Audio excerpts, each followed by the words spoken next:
So in this session we're going to look at some electrical circuit calculations, and before we do that we need to understand the circuit laws that we're going to apply. So what we've got here in this top left corner is a series circuit. We know it's a series circuit because there is one path for the current around this circuit. Here, imagine the positive, the negative terminals of the battery. Current here, conventional current, will flow around the circuit.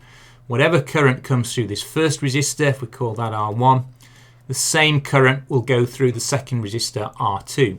So we can say in a series circuit the current will be the same at all points in that circuit. If we are able to work out the current in resistor R1, we also know what the current in resistor R2 will be because it will be the same. If we go to a parallel circuit like we've got here on the right of the screen, again imagine you've got the positive and negative terminals here of this power supply. The current here will flow around the circuit. In this case what's going to happen is the current flows around, it's going to reach a branch here. Now when the current gets to here, it's really got a choice. It can go up through this top resistor here, or it can go through the bottom resistor R2, and then that current, those two currents will rejoin at this point here. So we've got what we call branching. Now in a situation like this, whatever current goes into the branch must come out again. So we could say here I1 has to equal I2 plus I3.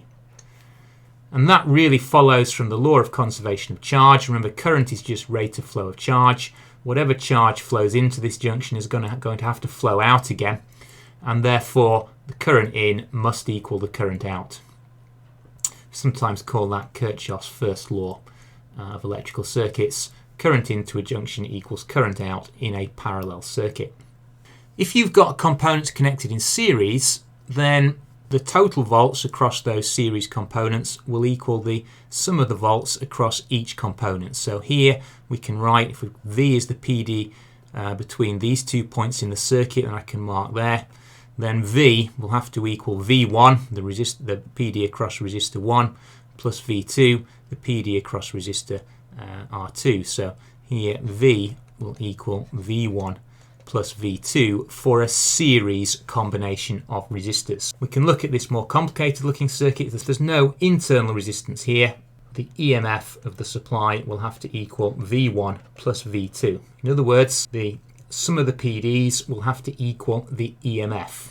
And that really follows from the law of conservation of energy. The EMF is the energy given to each coulomb of charge. Okay, it's the work done on each coulomb of charge as it passes through that power supply, and then that energy then is dissipated in the circuit resistances. So the energy that each coulomb of charge collects in the battery will then equal the amount of energy that that coulomb of charge gives to each of the resistances. So the EMF here will equal V1 plus V2. One thing that we need to appreciate here when we've got components connected in parallel is that the potential difference across resistances in parallel will be the same. Now that's important we understand that here. If we've got resistor R2 here, we put a voltmeter and we connect it between these 2 points and we measure a voltage V2, that voltage, that potential difference, is also across the resistor R3. Now it's easier perhaps to understand that if we put some numbers in here. So let's imagine that this is a 12 volt battery. EMF there is 12 volts. What that will mean is that as a coulomb of charge comes through this battery, it collects 12 joules of energy. So at this point in the circuit here, we've got 12 joules per coulomb electric potential. Now assuming this wire has got no resistance, we've still got 12 joules per coulomb here. Now imagine that this voltmeter, we connect a voltmeter here across R1, it reads 5 volts. And we connect a voltmeter across R2 here, across this parallel network here, and it reads 7 volts. When a coulomb of charge comes through here, gets to this point, it's got a choice. It's not going to go through both of these resistors, it's going to go through one or the other. If it goes through this bottom resistor, we know connected a voltmeter across here, it's read 7 volts, so we know it's lost 7 joules per coulomb. Each coulomb has lost 7 joules of energy, so the electric potential at this point here is now 5 joules per coulomb. It loses its remaining 5 joules per coulomb there, 5 volts across that resistor, 0 joules per coulomb there. So a coulomb of charge here coming between these 2 points. If it goes through R2, it will lose 7 joules of energy. If it goes the top way and goes through R3, it will also lose 7 joules of energy. So both of these components have got the full 7 volts. A common mistake here that a student might make is to work out that there is 5 volts across R1 and think, right, okay, 12 volt battery, there's 7 volts left. I know that these two components are going to have the same PD across them because they are in parallel.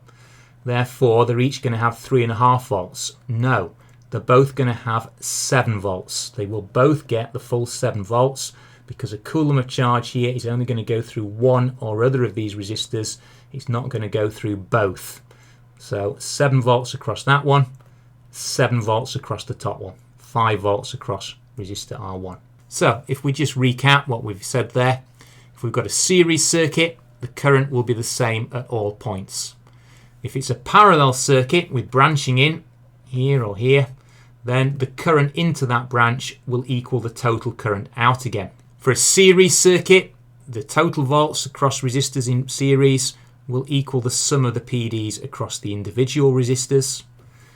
If it's a parallel circuit, the PD across components connected in parallel will be the same. So here we have an electrical circuit calculation of the type that we might be asked to do. What have we got? Well, we've got a power supply here, DC power supply. It's a 6 volt power supply and it has a negligible internal resistance. Now, we will meet internal resistance in a later lesson. What we know is that a current of 25 milliamps flows from the power supply, and we have 2 resistors here. They're connected in series. We know they're in series because whatever current goes through the first one has to go through the second one as well. So how are we going to go about doing this problem? We need to try and determine the unknown resistance here of this resistor. What we can do, because we know the current through the first resistor and we know its resistance, we can work out the PD across it. So there we are. 25 milliamps, divide that by 1000, gives us the current in amps. Multiply that by the resistance, 2.5 volts. That is the PD here across this first resistor. We've got now know that we have 2.5 volts across there. Of course, now we can apply the second of our circuit laws. Because we know that we have 6 volts, a 6 volt power supply, we have 6 volts in total across these 2 resistors, 2.5 volts across the first one. What that means, we must have 3.5 volts across the other resistor. So 6 minus 2.5 means we have 3.5 volts across the series resistor. And of course, what we also know, because there's no branching here, whatever current goes through the first resistor must then also flow through the second resistor. So we now know the PD across this resistor, we know the current through it, we can work out its resistance. Again, we know that V equals I times R. R then is just the potential difference across the resistor divided by the current that flows through it. We've already worked out here that we have 3.5 volts across the resistor. We have 25 milliamps or 0.025 amps through the resistor. So we work out the resistance easily enough, and it's 140 ohms. Well, we have a second question here, again on electrical circuits. Once again, as in all of these problems we will do today, we're going to assume that the internal resistance of the power supply is negligible. So again, we need to find the resistance. Perhaps try pausing the video, have a go, and then have a look and see how you got on. So in this case, we have a parallel circuit here. We've got the power supply, we've got a current flowing from the power supply, but what we have is a branch here. So the current is going to split at that branch. Some current is going to come this way, back to the power supply. The rest of the current is going to come this way. When we have 2 resistors in parallel, such as this here, the potential difference across each of the resistors will be the same. So if we've got a 12 volt power supply, each of these resistors will have 12 volts across it. Remember, a volt is a joule per coulomb. The coulomb of charge comes around here, gets to this point. If it comes this way, it will deliver all 12 joules of energy to this resistor. And so we have a 12 volt potential difference across here. A different coulomb of charge will come this way and it will lose all 12 joules of its energy in this resistor and then come back to the power supply. So both of these resistors will have 12 volts, 12 joules per coulomb across them. That being the case, we can work out what current comes through this 200 ohm resistor simply using I equals V over R. So for the 200 ohm, I equals V over R, and what we get is a current of 0.06 amps through this resistor here, or if you like 60 milliamps. So we have 60 milliamps of current coming that way. Now remember the first of our circuit laws, the current into a particular branch in a circuit, the current into a junction in the circuit here, will equal the total current out again. So if I have 100 milliamps comes in, 60 milliamps goes that way, presumably 40 milliamps, 60 minus, or 100 minus 60,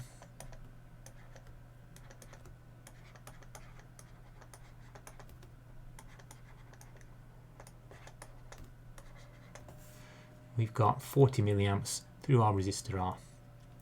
Now, simple enough now to work out the resistance if we know the voltage and current. So we have 12 volts across R, just as we have 12 volts across the 200 ohm resistor, because they're both connected in parallel to the power supply.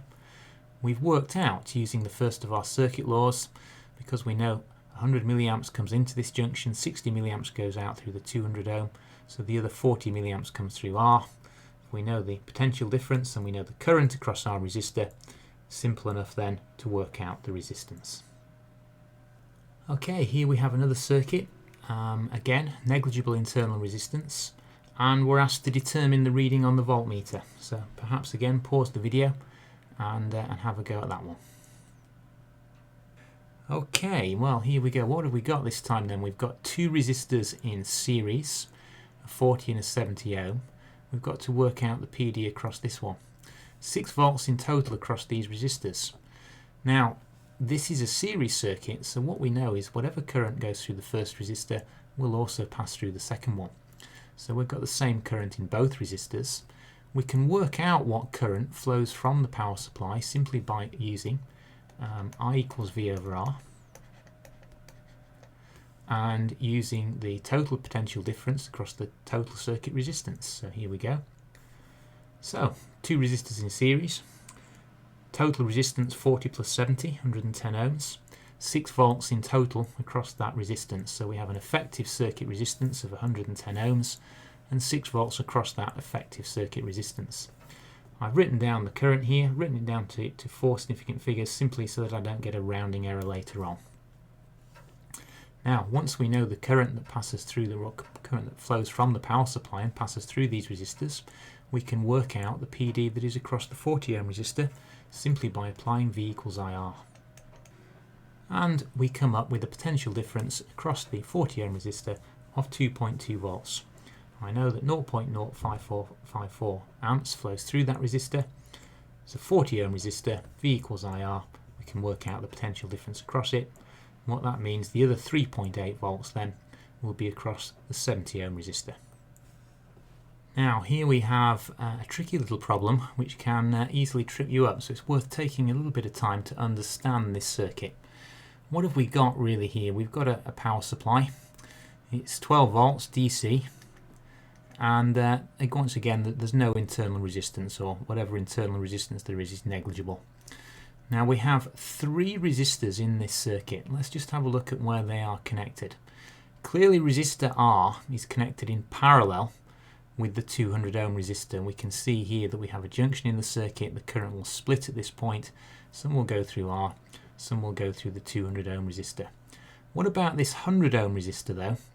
Well, that resistor is in series with this parallel network. So this parallel network here of resistor R and the 200 ohm, that bit of the circuit will have an effective resistance that is then in series with this 100 ohm resistor. So the current here will split at this point, but then it will rejoin and all of the current will go through the 100 ohm resistor. So how are we going to attempt this? Well, really the first thing that we need to do is to try and determine what potential difference we are going to have across the parallel network. Now the important thing to understand here is that it is not going to be 12 volts, because some of that 12 volts will be across the 100 ohm resistor, which is a series resistor. Now if you remember the second of those circuit laws we had right at the start, if resistances are in series, they will share the total potential difference between them. So we're going to have some of the 12 volts across the 100 ohm, the rest of the 12 volts will be across this parallel network that we see here. So if we can work out how many volts we have across the 100 ohm resistor, it should be trivial then to work out the number of volts that will be across the parallel network. How can we do that? Well, we know that this 100 ohm resistor here is in series, a series resistor. Whatever current flows from the power supply is going to have to flow through this 100 ohm, because even though the current splits there at that branch, it rejoins here, and all of our 50 milliamp current will pass through the 100 ohm resistor. So there we have it, 50 milliamps. Well, divide that by 1000 to determine the current in amps, multiply that by the resistance, and what we have is 5 volts here across this 100 ohm resistor.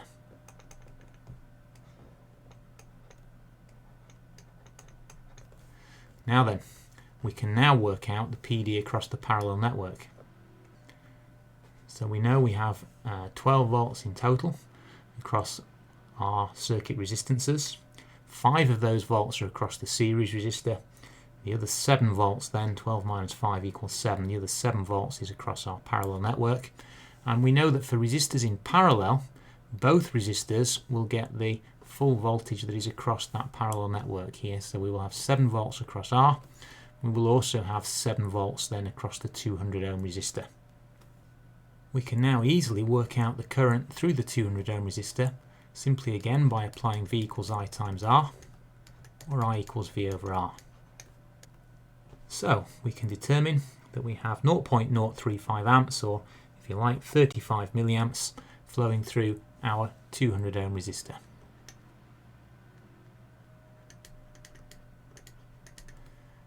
Therefore, it should now be trivial to work out the current through resistor R. Remember, the first of our circuit laws is when we have a junction in an electrical circuit, the current coming into that junction must equal the total current coming out again. So 50 milliamps in, 35 milliamps out through the 200 ohm. Clearly then there will be 15 milliamps through resistor R. So we show that with a simple calculation. Now of course we know the potential difference across R, we know the current through it, we have everything we need to work out resistance R. And there we go, we can determine it to be 467 ohms. So a tricky problem, quite a lot to do, different circuit calculations. The thing to do really is just first of all take a moment to understand the circuit. Once you realise that you've got a series resistor here, you know the current through that series resistor. Well, if we know the resistance and current, we can work out the PD across it.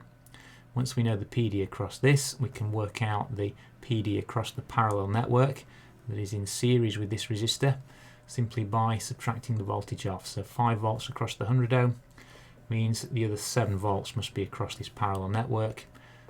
We know components in parallel got the same voltage across them. 7 volts across the 200 ohm, get the current through that. We can then work out the current that must pass through the top branch of that parallel network. And of course, once we have the voltage across that, or the potential difference across that, the current through it, as you see there, we can work out its resistance. Okay, we have one more question here. We've got a circuit with a 9 volt EMF, and this time we've got 2 resistors and a filament lamp in the circuit. The filament lamp is rated 6 volts 60 milliamps, and it is in parallel with an 80 ohm resistor, and then we have a resistor R in series with those.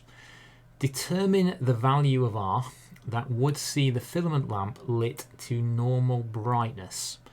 So have a think about that. How are we going to try and answer that one?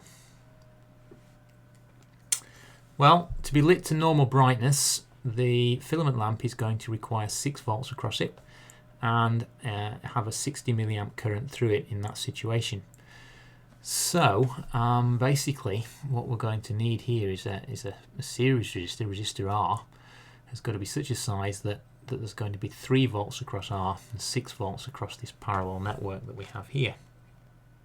If we're going to have 6 volts across the filament lamp, of course, we will also have 6 volts across our 80 ohm resistor because the two are in parallel. So we can think, okay, if we have 6 volts across the filament lamp, 60 milliamps of current will flow through there. how much current will flow through the 80 ohm resistor? Well, let's work that out. Okay, well, we can do that if we want. So we've got 6 volts across the 80 ohm resistor when the filament lamp is working normally. And so in that situation, we would have 0.075 amps of current flowing through that resistor, or 75 milliamps. So basically, what current are we going to need to flow through our resistor R then? Well, don't forget, current splits here at this junction. So if we have 60 milliamps coming this way, and we have 75 milliamps coming this way when we have 6 volts across this part of the circuit, then presumably the total current flowing into this junction here must be 60 milliamps plus 75 milliamps, which will be 135 milliamps. So we can work that out, simple enough. So there we are, 135 milliamps must flow into that junction of the circuit when that filament lamp is working normally. So let's think about our resistor R then. If we have 6 volts across this parallel network, then we must have 3 volts across resistor R, but we also need to have a current through resistor R when there's 3 volts across it of 135 milliamps. So we can now work out what would be an appropriate resistance to connect into here to ensure that this 9 volt power supply causes the lamp to light normally. So there's the calculation. 3 volts across resistor R, 135 milliamps through it, 135 times 10 to the minus 3 amps through it, means that the resistance would need to be 22.2 ohms. And if we connect that resistor in as resistor R, then we'll have 6 volts across the filament lamp, 60 milliamps through it, and it will be lit normally.